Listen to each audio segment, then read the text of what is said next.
Hello, my name is Orrin Cornett. I'm Director of Cued Speech Programs at Gallaudet College in Washington, D.C.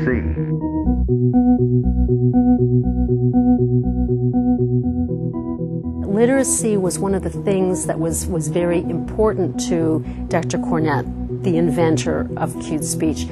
He wanted deaf kids to have the same window on the world that all kids should have. So the purpose of cued speech is to add just enough information to what is seen on the lips to make every sound look different from every other sound.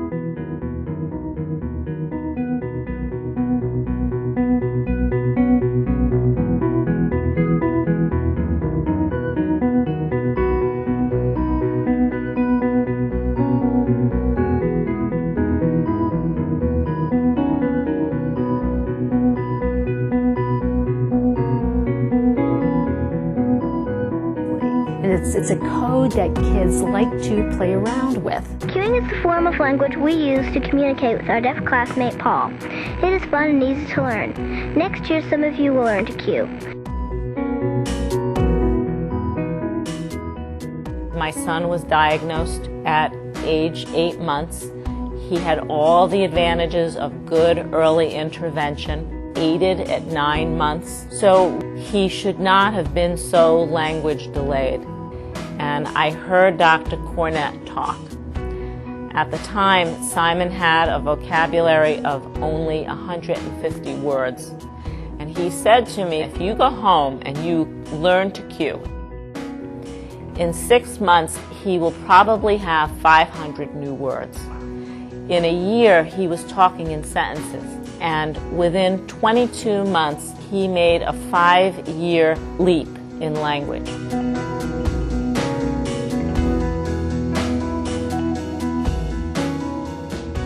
How do you know if a child needs cueing? Is the child on grade level? Is the child able to read on or close to grade level with what their natural abilities are? It does help kids who use it continue to develop literacy at a rate comparable to their hearing peers. My husband and I adopted a little boy from China almost 3 years ago. He started cueing in the fall of 2003 and had no language, and now spring of 2006 he's testing at grade level for reading, about first grade reading level. I attribute all of his reading abilities to cueing.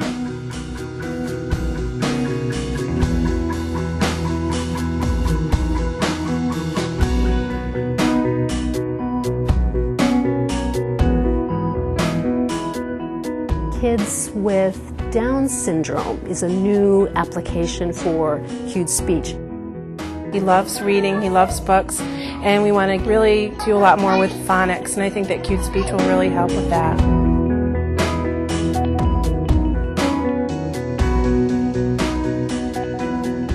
Sometimes students come late to this country, and learning auditorily when there's a language delay is often difficult.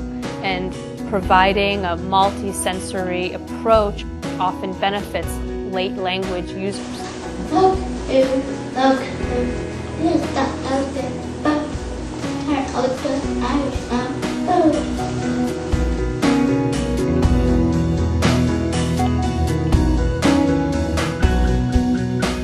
And it's not limited to one language. It's good for every language. If there's sound, you can use cued speech. Comment tu t'appelles? Je m'appelle Cathy. If someday he wants to go back to China and learn Chinese, he can do that. With cued speech, I don't have to know what something means. I just go literally by sound. And I'd be able to keep up with the instructor a lot better than fingerspelling every word. I really enjoy playing with languages and words and figuring out how we say this a certain way. And I don't think I will have that. But I haven't experienced it.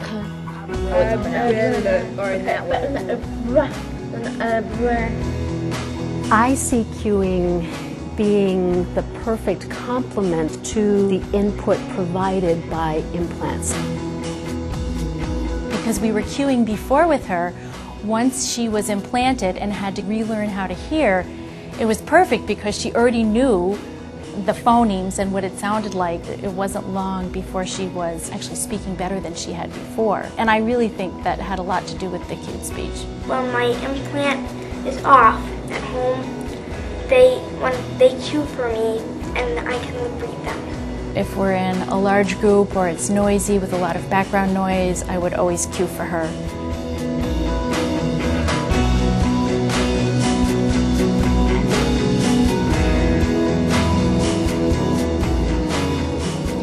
My son, Max, has a condition called auditory neuropathy, and he has a cochlear implant. I can certainly see a difference in him being able to determine what word we're using by some simple cueing. Implant alone, he probably gets 2 words out of a 10-word sentence, and with cueing, he'll get the entire thing.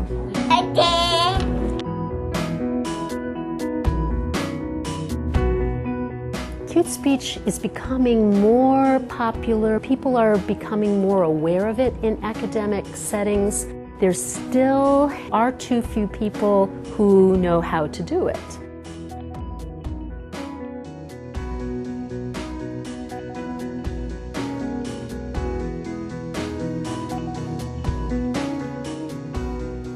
It's not that they have to choose between signing or oralism.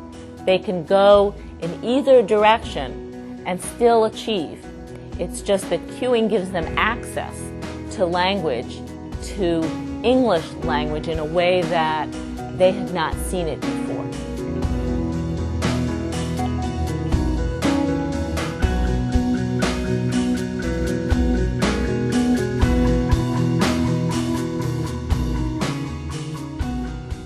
The publicity's got to get out there about cute speech. You know, people just have to make it more known.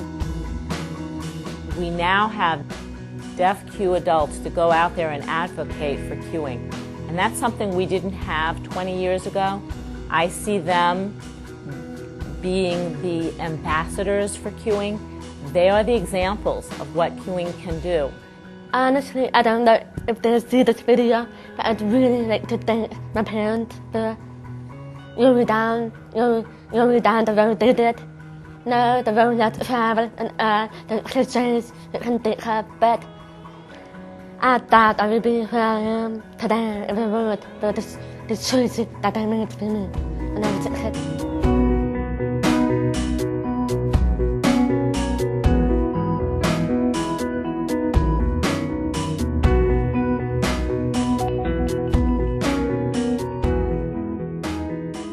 We're celebrating 40 years of progress.